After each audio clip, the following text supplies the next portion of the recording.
guys, welcome back to my YouTube channel Sadar aja.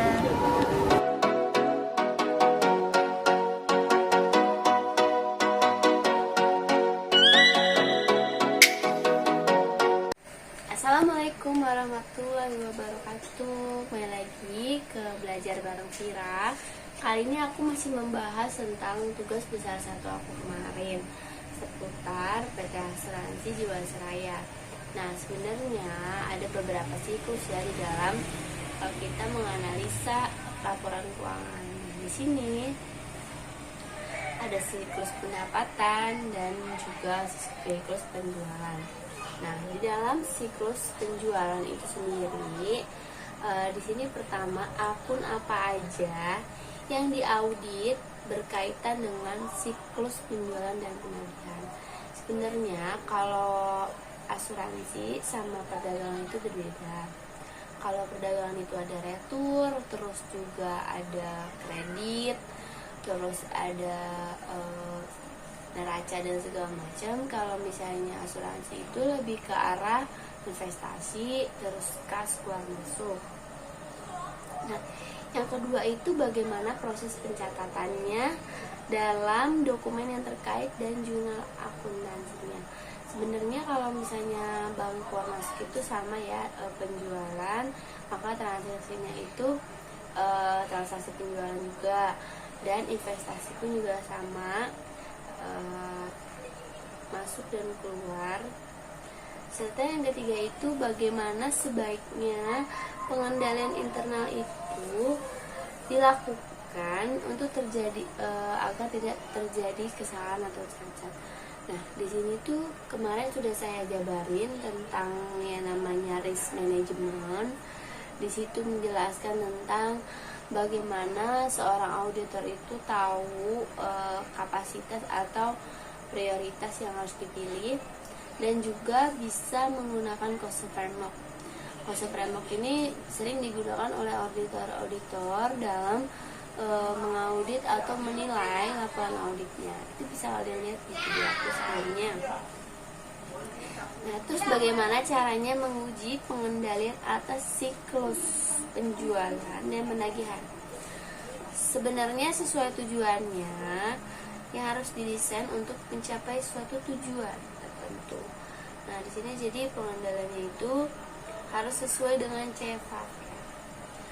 Terus selanjutnya bagaimana caranya menguji seluruh transaksi penjualan selama periode tersebut.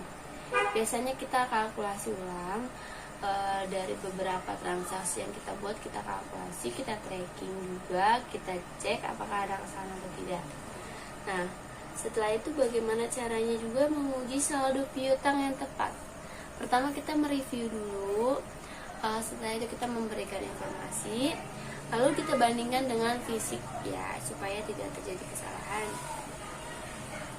Nah, terus hal apa aja yang kita lakukan dalam pengujian analisis atau siklus SAP, yaitu membandingkan data serta mereview ulang beberapa dokumen secara fisik dengan soft copy-nya.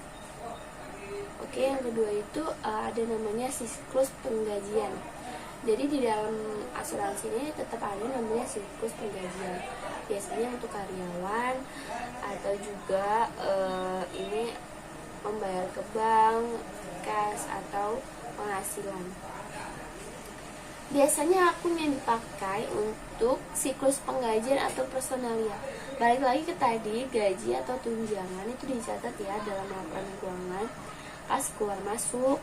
Udah gitu pembayaran ke bank biasanya kita meminjam atau berupa investasi, dan pajak penghasilan PPh 21.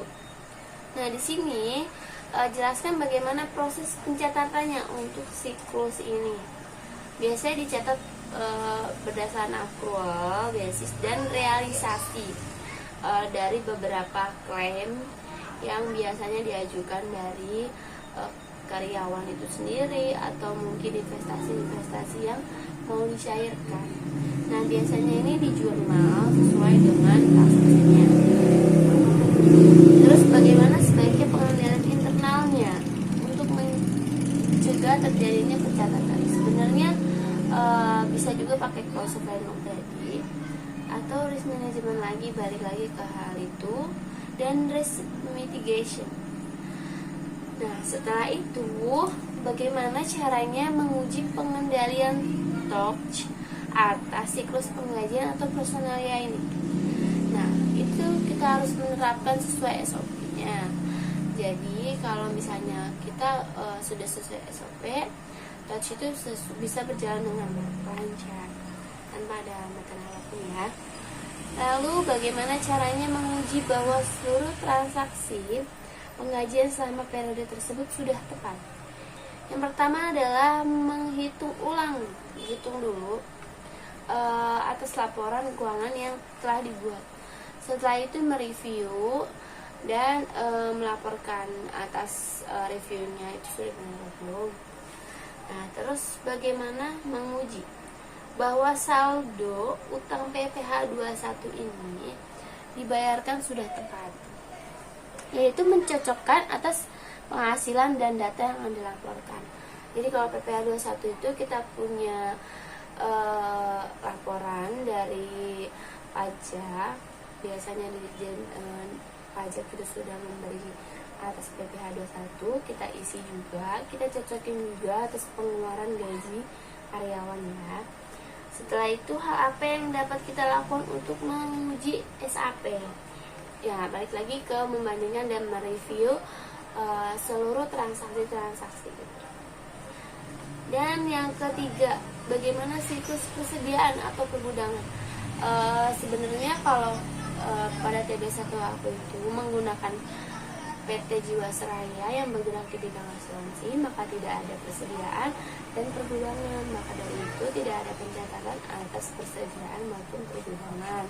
Nah, semoga bermanfaat ya video kali ini, dan ikutin terus dalam metode belajar bareng Vira. Semoga bermanfaat.